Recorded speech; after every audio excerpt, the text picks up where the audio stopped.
हरियाणा में किसान आंदोलन का लगातार आज 10वां दिन और 10वें दिन आज संयुक्त किसान मोर्चा के द्वारा एक बार फिर से स्ट्रेटेजी तैयार किए जाने की बात कही गई है। हालांकि जब शंभू बॉर्डर पर, खनौरी बॉर्डर पर, सिंगू और कुंडली बॉर्डर पर जिस तरह से तनाव है, तो जाहिर सी बात है उसकी आंच हरियाणा के दूसरे जिलों में भी आने की संभावना है। और निश्चित तौर पर पुलिस के द्वारा अब तमाम वो कवायदे, तमाम वो व्यवस्थाएं की गई हैं। भिवानी पुलिस के परिप्रेक्ष्य में अगर बात करें तो भिवानी पुलिस पूरी तरह से इस पूरे मामले को लेकर मुस्तैद होने के दावे कर रही है। हालांकि यहाँ पर आंदोलन का असर पहले भी ना के बराबर देखा गया था, लेकिन अगर इस पार्ट 2 की बात करें, पार्ट 2 में जो है फिलहाल की अगर मैं बात करूं तो कहीं ना कहीं पहले ही किसान संगठन किनारा कर चुके थे।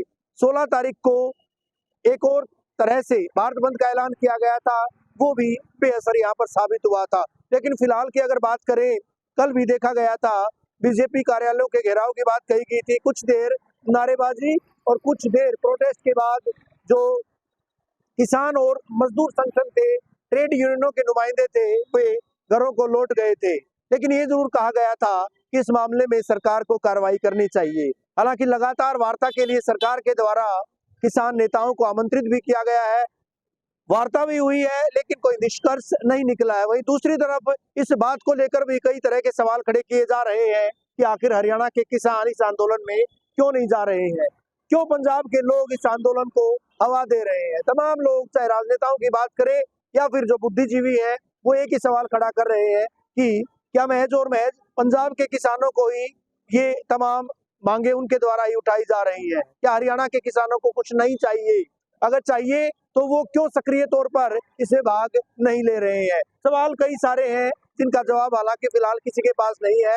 राजनीति के आरोप भी लगातार इस पूरे मसले पर लगाए जा रहे हैं। लेकिन दूसरी तरफ अगर बात करें, जिस तरह से शंभू बॉर्डर पर लगातार तनाव की स्थिति है, खनौरी बॉर्डर पर जिस तरह से तनाव की स्थिति है, उसके मद्देनजर हरियाणा पुलिस पूरी तरह से दूसरे जिलों में भी मुस्तैद है। भिवानी के परिप्रेक्ष्य में अगर बात करें, नेशनल हाईवे संख्या 9 पर, दिल्ली सिरसा राष्ट्रीय राजमार्ग संख्या 9 पर भिवानी पुलिस के द्वारा हिसार जिले की सीमा पर नाका लगाया गया। हालांकि जो सीमा है वो हिसार और रोहतक जिले की है, लेकिन नेशनल हाईवे पर भिवानी पुलिस ने कमान संभाली है। 24 घंटे वहां पर पूरी तरह से पुलिस फोर्स को डिप्लॉय किया गया है, चप्पे चप्पे पर निगरानी की जा रही है। हालांकि किसी भी तरह से कोई लीड इस तरह की नहीं आई है कि यहाँ से किसान कूच कर सकते हैं, क्योंकि किसानों को इस बॉर्डर पर पहुंचने से पहले कई पड़ाव पार करने होंगे। बहरहाल कई सारे सवाल हैं और सवालों के जवाब भी उन लोगों के पास है जो कि बॉर्डर पर इस तरह से जवान और किसान के रूप में आपस में टकरा रहे हैं।